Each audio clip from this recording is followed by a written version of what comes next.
Well, now it's becoming, I mean, I'm just amazed at how I'm allowed to now sit back eating guac double cheeseburger and drinking coffee and just enjoy. Like it's sort of that thing of like when you're in like a fleet and you haven't left fleet and whatever they're doing, they're like making hell money. And you keep getting like XP and stuff, and you're like, oh, I'm still like, I'm still in the group, and I'm not even there. I'm like, oh, hey guys, I'm gonna leave fleet so I don't keep, bogarting XP. And then just somebody hits you back and they're like, dude, no, don't worry about it. Bogart all the XP you want. It's all good. That's what it feels like right now. Double cheeseburger in paradise. It's my favorite. It's the most wonderful time of the year when it's all foggy and wet and everything. The beginning of it. Toward the end, I'll be crying. Don't worry. Wait. I'm on the West Coast. I'm not built for Cuban links. What kind of When it gets after so many months of it, I'll be screaming. I'll be like, please, Lord, just a little bit of sunshine. Do, come on. I need the sunshine. But anyway. Wait. So at this stage, this is amazing to see precisely what's happening with all these fucking like progressives. Now the progressives are on, while they're in the debate, they're having situations where people who were their homies back in the day, like, I just can't believe what I just saw. Brianna Wu almost wanting to choke David Pacman to death because of what a prick he is all the time. And how disingenuous he is when he argues. I mean, you could see Brianna Wu's hands make like death fingers as David Pacman keeps fucking around during the debate, like trying to do anything he can to not get nailed down.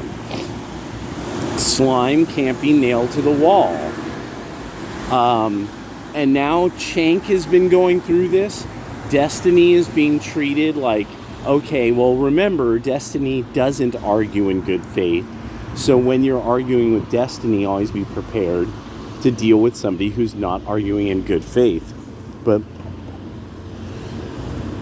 what really hit me, that there's now not a way around, is what Sargon of Akkad just pointed out. This is once again one of the periods of time that America has done what it does every so many generations. So nobody's getting this idea of, no, we've seen the Republican Party get this powerful before. How do you think we got freed? It took the overwhelming Republican power to do that. Overwhelming. Because the Democrats when the Democrats don't like something, they get into every single part of the government to oppose it. So this is why FDR, we changed the Constitution so you couldn't have so many times, have a person running so many times, because the Democrats had set it up so that they would forever have overwhelming power over society. We usually are defending our republic through changes in the Constitution and through the use of the Republican Party. We actually save the republic from the Democrats. We save them from these Yankees who are these self-righteous Yankees. Note that now this is really starting to show that that's who it is. This isn't like something like the Bible riots or something from back in the day where it's, all the whites versus the Irish or something. This is really one of these where it's like, no, this is a large number of different groups. Whoa, nature is healing. That's all looking nice now. It looks like somebody maybe is opening Willamette Street Market again. Uh-oh. Is nature healing? I think it might be. That's pretty dope. I always like that mural. But yeah, those spaces have gotten repaired. We'll walk around, see some other spaces, see how they're looking. So this happens every so many generations, because the Democrats believe in working for the government. They like as kind of a cultural matter. Yankees believe heavily in building colleges.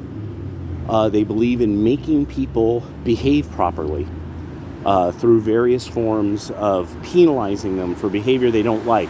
A very good Yankee law that you would say here in Oregon is dry state laws.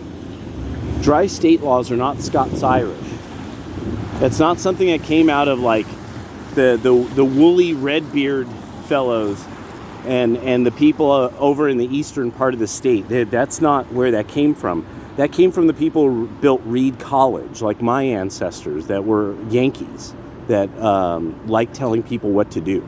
So that's where dry state laws came from here, like in Oregon, that you can't drink after a certain time of the night or you can't buy it. It's because these wild and crazy timber people needed to learn better. Because that's the Yankee way.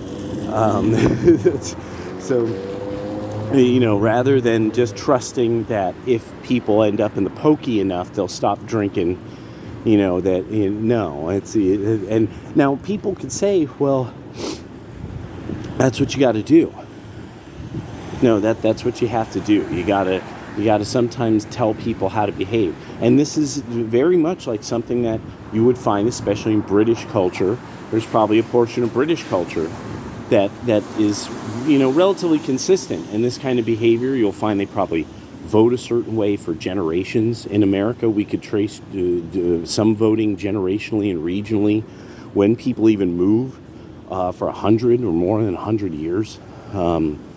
So it's one of these things of like, no, what this is that you're seeing the typical thing of the Democrats got to superpower mode, and then the whole country was like, whoa. And then every so many generations that it just happens that finally, like, whatever is their bugaboo of that era of time, people are like, okay, you're taking this too far. and they overwhelmingly vote them out. And then it becomes a thing of like, it's like it'll take like a generation for them to come back all the way. And they do it by hiring themselves into the government, hiring themselves into schools. We'll see how that works this time, being that now with like so many people like Thaddeus Russell or Colin Woodward who've like recorded this kind of stuff, it's like, we'll see how people let it happen again. I think it'll change form. It'll definitely change form. But to see now that all the progressives, when they debate people, that the people they're debating are just getting furious with them. And these are people who are allied with these progressives. They're not enemies of them. And they're just like, will you please stop it? Will you please fucking stop being so disingenuous?